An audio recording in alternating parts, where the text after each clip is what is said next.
Murai batu berlemak seringkali terjadi pada indukan di dalam kandang ternak.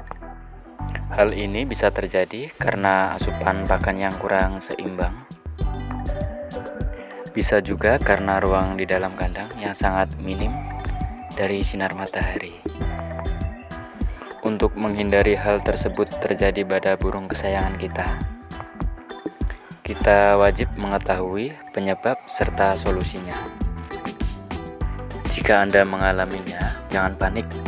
Berikut akan saya bahas untuk penyebab dan solusinya. Halo, assalamualaikum warahmatullahi wabarakatuh. Apa kabar sahabat Kicau Mania, sahabat pecinta burung? Ketemu lagi dengan saya di penangkaran ST Pati BF. Baik, kali ini saya akan berbagi tips dan pengalaman tentang bagaimana cara merawat murai batu yang berlemak. Akan terapi. Jadi murai yang berlemak ini nanti akan kita terapi tanpa operasi, insya Allah akan sembuh. Biasanya burung yang berlemak itu kalau bertelur dia tidak akan ngisi ya, tidak akan fertil. Jadi dia anggrem normal, tapi telurnya zong. Jadi seperti ini burung murai yang berlemak. Jadi, kita harus memegang burungnya langsung untuk bisa memastikan bahwa burung kita itu benar-benar berlemak. Untuk kasus seperti ini, pasti sudah nggak asing lagi di kalangan para penangkar, khususnya burung murai batu. Hal ini bisa terjadi baik untuk burung jantan maupun untuk burung betina. Kita perhatikan di bagian dada dan perutnya akan terlihat ada gumpalan kuning. Jika kita sentuh dan raba, teksturnya itu akan terasa sedikit ayit dan tebal. Jika kasus seperti ini tidak cepat diatasi, akan sangat mengganggu untuk kesehatan si burung itu sendiri. Kasus seperti inilah yang sering menyebabkan untuk si induk betina jadi egg bedding atau kebesaran telur, dan si burung juga akan terlihat kurang lincah untuk beraktivitas. Selain itu, meskipun dia kawin dan bertelur, biasanya tidak akan fertil. Kan sayang sekali ya. Di antara penyebabnya yaitu bisa karena kandang yang terlalu sempit, bisa juga karena ruang di dalam kandang ternak yang sangat minim dari sinar matahari sehingga burung jarang berjemur. Nah, saran saya sebaiknya untuk kandangnya sendiri diatur agar sinar matahari bisa masuk langsung ke dalam kandang. Jadi tujuannya agar si burung bisa berjemur untuk menyesuaikan metabolisme di dalam tubuhnya. Dan usahakan pula untuk jarak tangringannya cukup dikasih 2 atau 3 buah saja ya, dengan tujuan agar si burung bisa sedikit mengepakkan sayapnya saat ia hendak pindah tangringan. Kita bisa atur untuk tangringan yang bagian atas, diposisikan di bagian atas yang bisa terkena langsung dengan sinar matahari. Jadi untuk atapnya sendiri kita bisa bikin separuh transparan dengan menggunakan fiberglass, dan yang separuh lagi bisa menggunakan asbes atau genteng. Hal ini bertujuan agar si induk bisa kena panas meskipun di dalam kandang ternak. Kita perhatikan juga untuk pola makanan di dalam kandangnya ya. Usahakan untuk mengatur pola pakannya sebaik mungkin. Dan kekurangan zat kalsium juga sangat besar resikonya untuk burung jadi mudah berlemak saat ia berada di dalam kandang ternak. Nah, untuk burung yang sudah terlanjur berlemak, teman-teman gak usah khawatir tentang bagaimana cara menanganinya. Solusi untuk menanganinya yaitu dengan cara menjemurnya. Pada saat kita jemur, burung hanya kita kasih makan dengan ulat kandang saja ya, yang sudah kita campur dengan tulang sotong yang kita kerok. Hanya makan ulat kandang saja ya, tanpa jangkrik, tanpa ulat hongkong, dan tanpa extra fooding yang lainnya. Untuk penjemuran bisa kita mulai dari jam 7 pagi hingga jam 10 siang. Pada saat burung kita jemur, burung tak usah kita mandikan ya, agar proses hilangnya lemak bisa lebih cepat. Usahakan pula untuk air minumnya harus kita ganti secara berkala, agar air tidak panas. Proses ini akan berlangsung sampai si burung benar-benar sembuh atau benar-benar hilang lemaknya ya, biar nggak kambuh-kambuh lagi.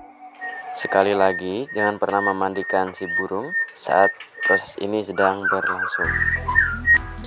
Dengan begitu, proses hilangnya lemak akan bisa lebih cepat. Setelah jam 10, burung harus kita angkat dan kita taruh, kita angin-anginkan di tempat yang teduh ya. Lalu bisa kita tambahkan suplemen andalan saya.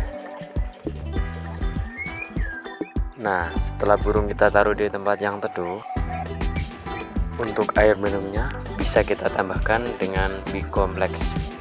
Bisa yang untuk hewan atau bisa juga yang untuk manusia. Kalau yang B-kompleks untuk manusia, kita bisa dapatkan di apotek. Kita bisa beli di apotek, harganya kurang lebih sekitar 8 ribuan ya. Kalau saya sendiri menggunakan B-kompleks yang jenis ini ya, maaf sengaja merek tidak saya perlihatkan dengan jelas.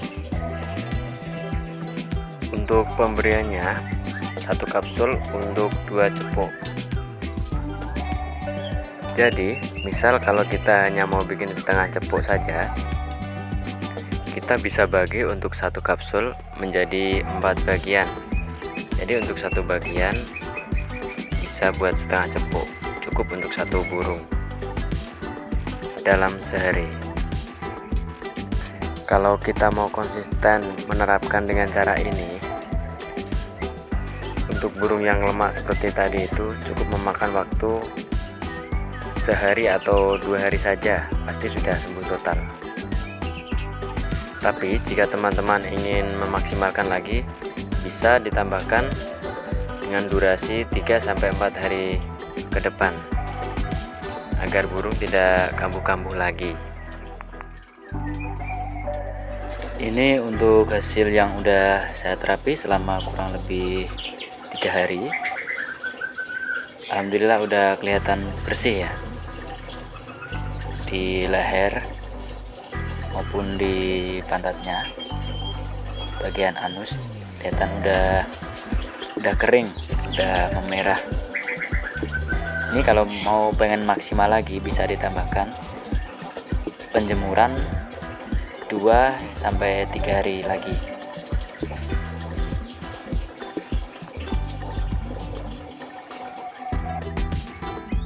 Untuk mengantisipasi agar si burung tidak kambuh lagi, tidak ngelemak lagi saat sudah masuk ke dalam kandang ternak,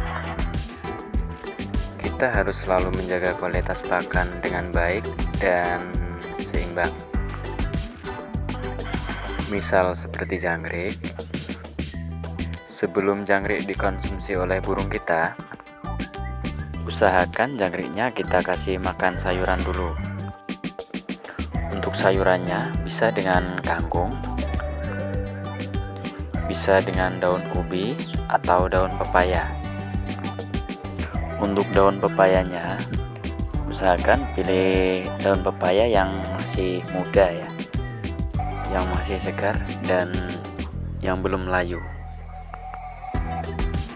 Dengan begitu, secara tidak langsung burung pun akan ikut mengkonsumsi sayuran yang didapat dari asupan pakan jangkrik.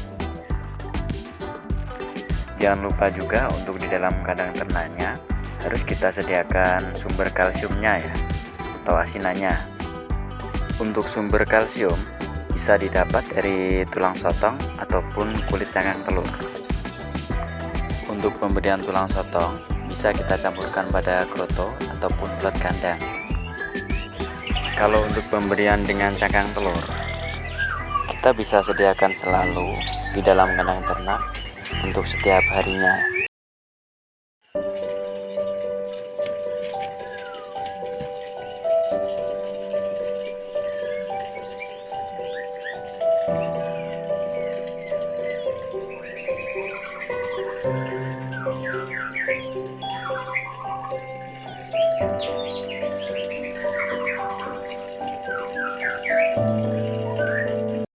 Nah, seperti itulah tadi tips dari saya tentang bagaimana cara merawat dan menangani untuk indukan murai batu yang sering berlemak saat berada di dalam kandang ternak. Semoga isi dari video tadi bisa bermanfaat dan bisa membantu untuk teman-teman yang sedang mengalami induk murai batunya berlemak.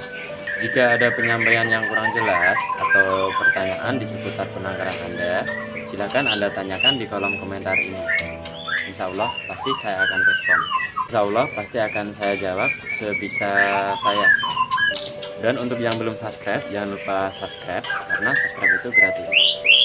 Dan jangan lupa aktifkan juga untuk lonceng notifikasinya agar Anda selalu mendapatkan informasi yang pertama, informasi terupdate dari saya. Untuk teman-teman semua, saya doakan semoga selalu dalam keadaan sehat dan dimudahkan dan diberikan rezeki yang berkah. Amin. Terima kasih, sampai ketemu lagi di video saya yang berikutnya. Tetap semangat dan selalu mencoba berusaha untuk menjadi yang lebih baik. Salam Raider Nusantara.